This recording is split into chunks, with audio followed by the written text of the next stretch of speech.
Welcome to the Cognitive Crucible, produced by the Information Professionals Association. Our website is information-professionals.org, where you can find links and information about today's conversation and get access to members-only content. Join John Bicknell and explore all aspects of our generational challenge, cognitive security. My guest today on the Cognitive Crucible is Mr. Ben Riley. Since 2015, Mr. Riley has been a principal research associate at the Georgia Institute of Technology, also known as Georgia Tech. Prior to joining Georgia Tech, Ben held senior leadership positions in the Department of Defense, including at the Office for Defense Research and Engineering, the Rapid Reaction Technology Office, and the Task Force for Combating Terrorism Technology. Mr. Riley also served in the United States Navy for over 30 years. Ben Riley, welcome to the Cognitive Crucible. Thanks, John. It's a pleasure to be here. I'm hoping that you can give our audience a little bit more about your background and your long career of service to the United States. I first enlisted in the Navy in 1968, and I became a sonar technician, of all things. And then I went to aviation officer candidate school in Pensacola, Florida, and became a naval flight officer. And with my ASW background, I flew in P-3 aircraft doing anti-submarine warfare operations for at least 25 years. I haven't really counted it exactly. Through the Cold War, and then from the transition of the Cold War into the post-Cold War era, and the changes in missions and changes in demands on the Department of Defense. My last assignment in uniform was in the also Secretary of Defense in a program looking at new technologies, and we fielded a lot of capabilities that today are kind of well known, including unmanned air vehicles, which of course were around well before that, but as a standard piece of kit for military use, were not really widely embraced. And some of those today. First was a Global Hawk, which is operated by the Air Force, and I guess the Navy now. And then, of course, the Predator UAV was the other thing. It was an experience for me to be in uniform there, and often to see the resistance to a new capability, or the reluctance to thoroughly embrace it. And my boss at that time was a gentleman named Larry Lynn, who went on to become a head of DARPA. And the first year we were doing the program, Larry, we had about 6 or 7 ideas on the table. And Larry had a meeting with a bunch of senior military people and civilians and officers from all of the services and agencies. And this particular meeting, he went around the room and asked them all, how many programs should we start this first year? Everybody pretty much said, well, pick one safe one. Don't rock the boat. Don't do anything. Pick one safe one. And so we left it at that. And after work that night, Larry said to me, how many do you think we ought to start this first year? And I said, 7. And he said, you're right, 8. This is while Larry was at DARPA? This is before he was at DARPA. Okay. And it was then that the idea of the program really morphed in a lot of ways, at least in my mind. And it's if you want to induce change into something that's complex and big as the Pentagon, you don't go about it in a safe way. You challenge it on a lot of different fronts. And in fact, that first year we did 10 different programs. Wow. So when I get to Georgia Tech, at Georgia Tech, they said, we're going to give you some internal research and development money, and we want you to work with our young staff, and you figure out how to spend it. And so my options were I could do a couple of big programs, or I could do a number of little ones. And I opted for the little ones. First of all, I learned I get a lot more out of them than I ever thought I would. But secondly, you don't induce change by doing one or two big thick programs. You challenge on a lot of different fronts. And so I learned that's something I learned while still in uniform that I carried with me into my time at Georgia Tech Research Institute.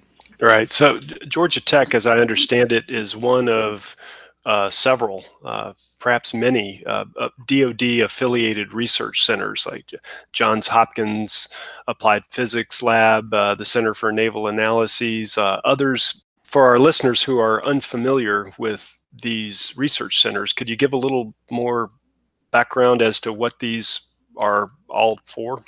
Well, actually, university-affiliated research centers are part of the Department of Defense research and scientific enterprise. They have a standing special relationship with the department, a trusted relationship, I'll call it, and they do work for the department, but they also can do work for others. Federally funded research development centers, such as the Center for Naval Analyses, or another big one is Johns Hopkins Applied Physics Lab. I'm sorry, MIT Lincoln Laboratory up in Massachusetts, are not necessarily affiliated with a university, such as CNA, but they do in many ways some of the same things. A lot of these different organizations have specialty areas that they go into. Hopkins, which is Applied Physics Lab, which is not too far from where I live, does a lot of work for the Navy, but they do other work and very good work in many different areas. So in my time in the Pentagon, I worked with a number of these different organizations and had great respect for all of them, frankly. I think one thing that I thought was very good, and one of the things that attracted me to Georgia Tech was, I think, a close working relationship between the staff at GTRI, Georgia Tech Research Institute, where I am, and the faculty on the Georgia Tech campus who do the actual academic work. And in fact, a number of the programs I sponsor are either run by assistant professors, new assistant professors at Georgia Tech, or many of the programs that I have with GTRI folks seek out professors on the campus for help and contributions to their particular project, whatever it might be. Often the professor might be somebody who was a person's faculty advisor or whatever, things like that, and they seek them out. So there's a lot of different working relationships here, but I think all these programs work in different areas, but there's good that hopefully they add value to the Department of Defense. Right. So your engagements do not tend to be with, undergrad or even graduate students at Georgia Tech, but rather with the research scientists and the engineers. Right. And when I joined GTRI in 2015, as you pointed out, they said, "Okay, we're going to give you some money, and you figure out what to do with it." How's that for a? Yeah. How's that Yeah. That's a good gig. Good gig if you can get it. Way to go. Yeah. What have been some of your memorable projects or the highlights of some of the work that you've been doing at Georgia Tech? One of the purposes, one of the things that I got a charter to do when I joined there was to one of my guiding directives, if you will, was teach people to think. In other words, we have a number of staff who are technically very, very, very proficient and excellent, probably far more proficient than I could ever hope to be. Yet they don't necessarily have a broader context of where what they're doing fits into work that the Department of Defense or other parts of the federal government might be doing. So it's to put their work, in my words, to put their work into context. So I sort of sat down and debated this, and we had we had a series of criteria. Our focus on funding was on program eligibility was on the junior research scientists and junior research engineers at GTRI. And that's for the sake of sort of limiting the scope. We limited to folks with less than 6 years at GTRI. Oh yeah, good. And so these are new guys, and in fact, we have people sometimes who've been there 4 or 5 years, and then I have people who have joined the program who graduated from GTRI, Georgia Tech, say, as an undergraduate with a Bachelor of Science, and joined GTRI, and 2 months later he submits an application to our program, and we fund him, and then shortly after that, I learned the guy's been encouraged to submit a patent on his idea. So, oh wow, fantastic! That's how it works out. So you play a bit of something like a matchmaker role or a connector role between a translator role between Department of Defense requirements and Georgia Tech internal research capabilities, but also maybe even a mentoring education role for researchers so that they understand the larger context a little bit better. That's probably fair. I laid out 3 criteria that I want these people to think about when they give me a proposal. Number 1 was whatever they submit, I want to be their idea and not their boss coming in and saying, okay, here's what I want you to do to get some funding that I have. And my reasoning there is that I am decidedly on one side of the digital divide and they're on the other. And I want their idea for the future. Secondly, I want them to take risk.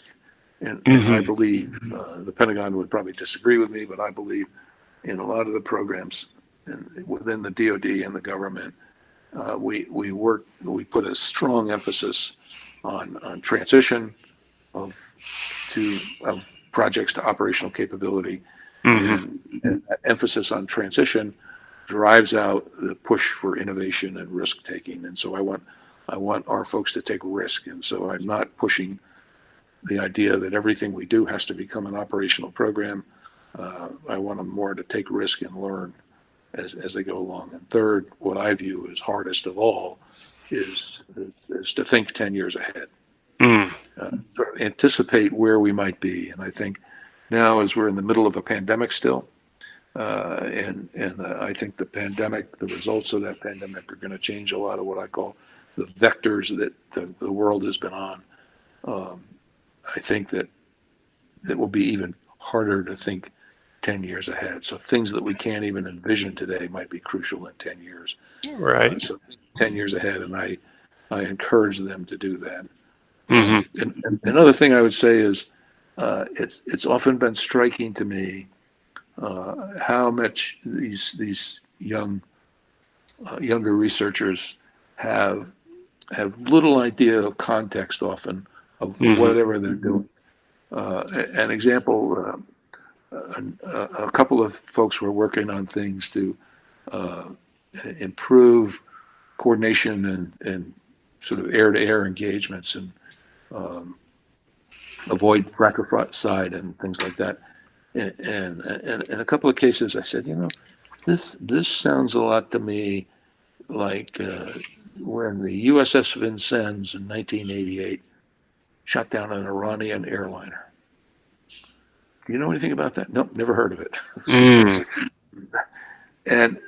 And so I just Google it. I just Google USS Vincennes and Iranian airliner, and up comes this brief on the whole thing. But none of these guys had any experience of it. And then I stop and think, well, wait a minute. This took place before most of these guys were born. Yep. Well, that's hard for me to admit. And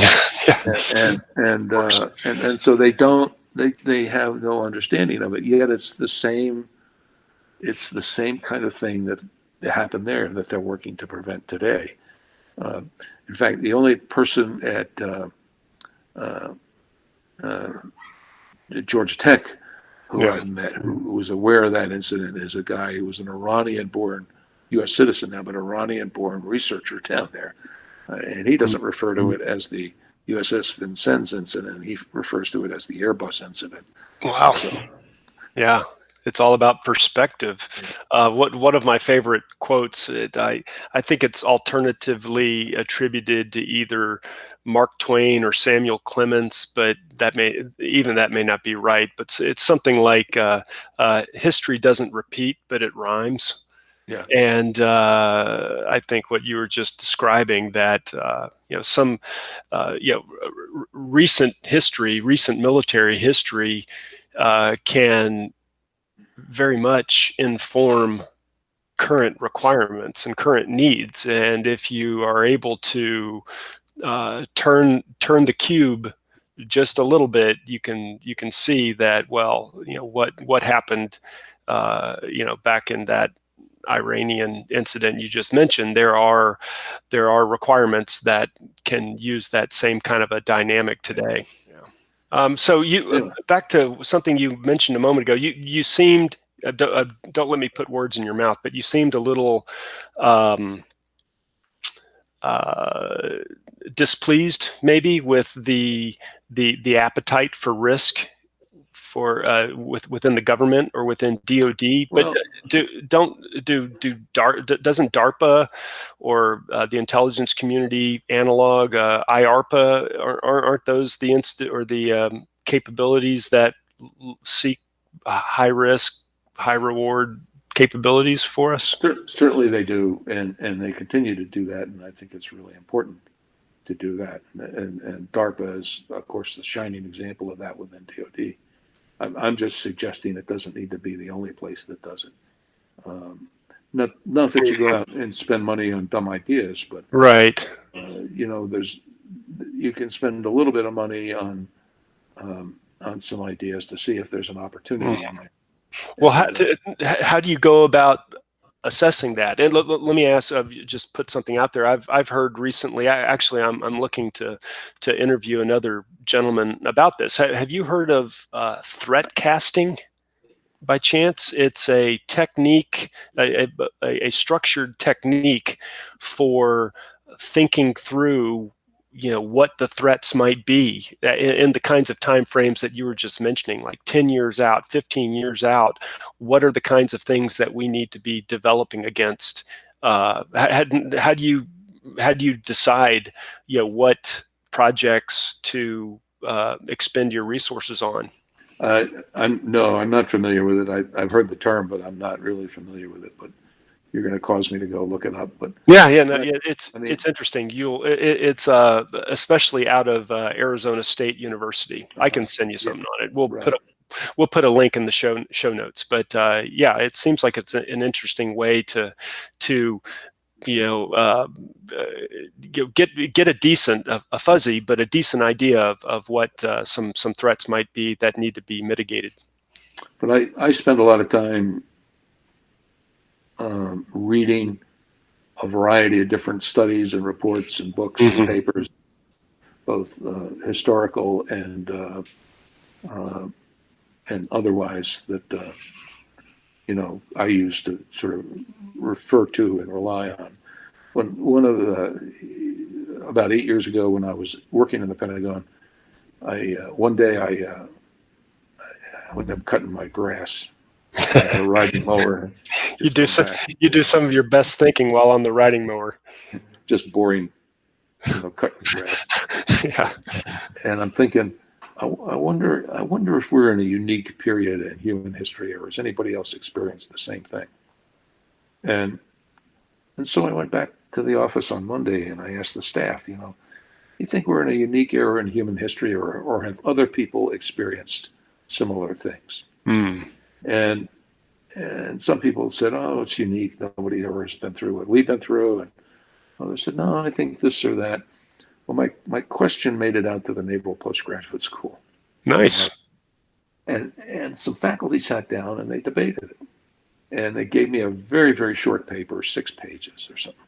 And they said, we think the period between 1815, the fall of Napoleon, and 1914, the assassination of Archduke Ferdinand, is a similar analogous era. and I won't go into a lot of detail, but you start out with the, sort of the end of the Napoleonic Wars, and you have great nations on the rise. Mm-hmm. You have, in Europe, you have Germany, obviously, you have the United States, and then you have nations faltering, France. You have mass migrations. You have the start of the Industrial Revolution. You have an American Civil War, which is in many ways an industrial civil war, Yeah. at least on the side of the North. You have you end the era with you start with steam and you end the era with internal combustion airplanes, wireless, Lord knows what else. And if you stop and you think, how hard would it be for somebody in 1815 to envision what 1914 looked like? Mm. And I stop and think and say, well, what would happen if we took industrial revolution out and put digital revolution in there, or information revolution, whatever the term you chose to, and said, instead of industrial revolution, we'll do information revolution, and then think about the magnitude of the change we've been through, Mm-hmm. even in this century. And my view is we have no clue where we're going. We have no clue how we're going to wind up, but we're going there really, really fast. Yeah. And so how do you prepare for that? And that's kind of a guiding thing for me. And I think what I do at GTRI and what I try to do in the Pentagon often is lots of little bets. Try lots of little programs focused on things that are sort of beyond the requirement window, that are guesses as to what might be important in the future. You don't know whether Right. you're right or wrong, but they're guesses. Right. Well, it makes a lot of sense to me. I mean, you could take the concept, back a long way of, distributing risk, even where the explorers in the 15th and 16th century, or investors in the New World would, spread load their risk across, numerous ships in case, Right. one goes down, or you don't lose the whole thing. It's the same thing if you spread the investment dollars across many high risk capabilities. Lots are going to fail, but the ones that make it could be potentially extremely impactful. Yeah. And so I think that's what we try to do now. DARPA is famous for taking risk. The difference between DARPA and me is they have a lot more budget than I do, and obviously more people and a lot of talent. Whereas my budget is not nearly what they have. So that's kind of but that little paper, which is quite simple, was something that really kind of changed my thinking and about, how quickly we're moving to someplace. Now we have all kinds of forecasts and all, but we never know how they're going to turn out. And obviously the COVID-19 and the pandemic is an example of something that's completely changed the course of a lot of different things, and a lot of which we don't yet know. Right. I should say. Right. Yeah, it certainly highlights the challenges that we face in our networked world, and also our world where the ability to share information is, virtually instantaneous, and the complications that those dynamics create. Yeah. So, but I should also point out that one of the things I was asked to do a few years ago is to engage in the program we have in Georgia Tech, new assistant professors at Georgia Tech. Mm-hmm. So these are guys and gals, individuals who have joined Georgia Tech in the faculty role. And we invite them to submit proposals to our program, which we do on an annual basis, and then we pick some. And I have to say that I've been really pleased with how they've contributed to the program and their performance in the program. And I think it's enriched our program and helped our researchers at GTRI get closer and work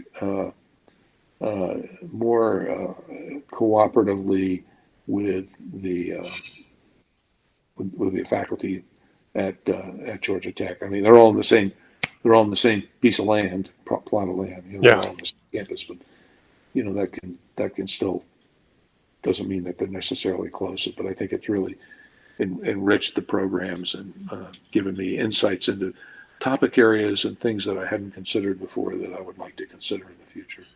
Yeah, yeah. Well, that's great. Well, you're doing some important work there on a number of fronts, educating researchers about defense needs, marrying up defense needs with the research community. Outstanding stuff. To to start wrapping things up, one thing I like to ask all of our guests is if they have a favorite book or a book that relates to the kinds of things that we've been discussing that they can share with our audience. Is anything come to mind for you? One that I have enjoyed through the years was given to me is a book entitled Monitor. It's a story about the designer of it, Ericsson, who was a Swedish, born in Sweden, and how he came ultimately to the United States. And he actually had proposed the design and the idea of Monitor well before the Civil War. And is that right? He kept on, in the war started, he kept on pushing the idea. The Navy and the Navy establishment resisted everything he did. And ultimately, the Secretary of the Navy and I guess President Lincoln all took an interest in this, and they sort of ramrodded it through. The Navy made a series of specifications as to what it should do, and it should have masts and sails and stuff like this, all of which Ericsson ignored when he built the ship. But ultimately, the construction of the ship was sped up because the Confederacy had captured the Norfolk Navy shipyard, and they had resurrected one of the ships there and made it into their own ironclad, which they called the Virginia, or we call the Merrimack, which was the original name of the ship that the hull was built on. And their objective was to go out and break the Union blockade of Hampton Roads, Virginia, to enable other nations and the Confederacy to trade with Europe, notably in cotton, which apparently was something that the industries and the mills and so on in Europe were very, very interested in. Yeah, I understand cotton was a big deal back then.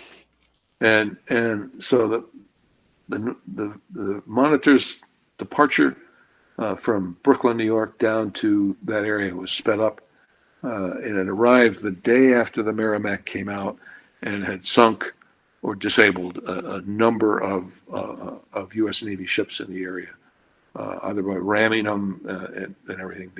The ship proved to be impervious to gunfire from the U.S. Navy ships, apparently, and so it had gone out, wreaked havoc in Hampton Roads, and then had gone in for the night, planning to come out the next day. Well, that night or the next morning, the Monitor arrives on the scene, and these two ships engage in a battle, which probably ended in a standoff. But the Navy.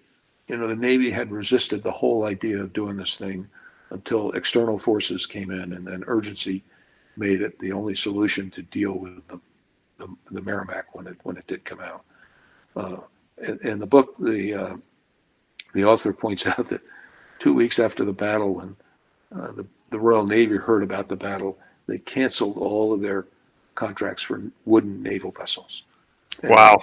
And they changed.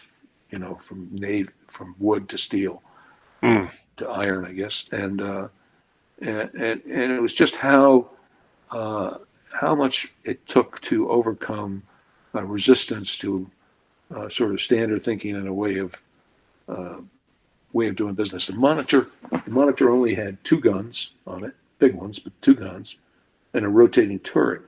The Merrimack had, I think it was 18, quite a few guns. Mm-hmm. The Monitor could outshoot it, though, because the Merrimack's guns were all tied to the keel of the ship.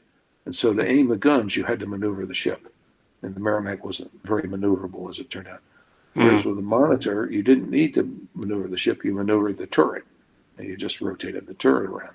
So it actually, with only 2 guns, could produce a pretty rapid rate of fire as compared to the Merrimack. So it was just kind of an interesting little thing. But nobody, for some reason, nobody ever thought about that, I guess. And it never really attracted people's attention. So, I innovation is innovation and innovative mindset is, I think, a critical capability that needs to be advanced significantly. And this is I guess a cautionary tale along those lines. And I'm sure history is I mean, again, history doesn't repeat, but it rhymes. I'm sure that there are a number of occasions throughout history where the same kind of laggard mindset or whoever was in charge at the time just couldn't quite see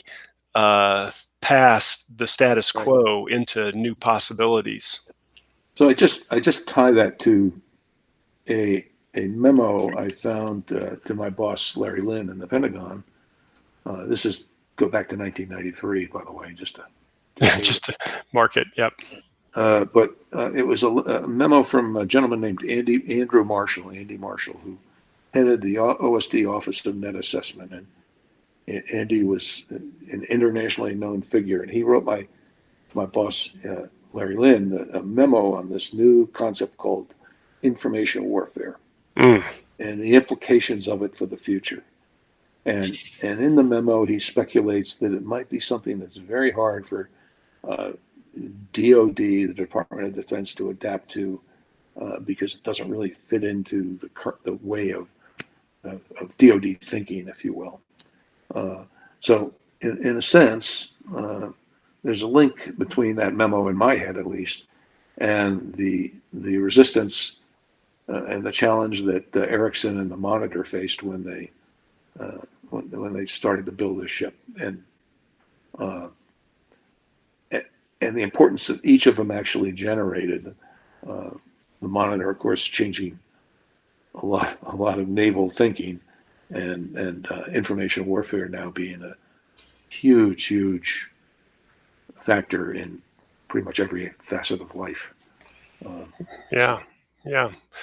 Wise words from a gentleman who has spent a career thinking deeply about national security. Mr. Ben Riley, thank you so much for being on The Cognitive Crucible. Thank you, John. The Cognitive Crucible is the only podcast dedicated to increasing interdisciplinary collaboration between information operations practitioners, scholars, and policymakers. To find out more about the Information Professionals Association, visit us at information-professionals.org. Please support our podcast by giving us a 5-star rating and leaving a review.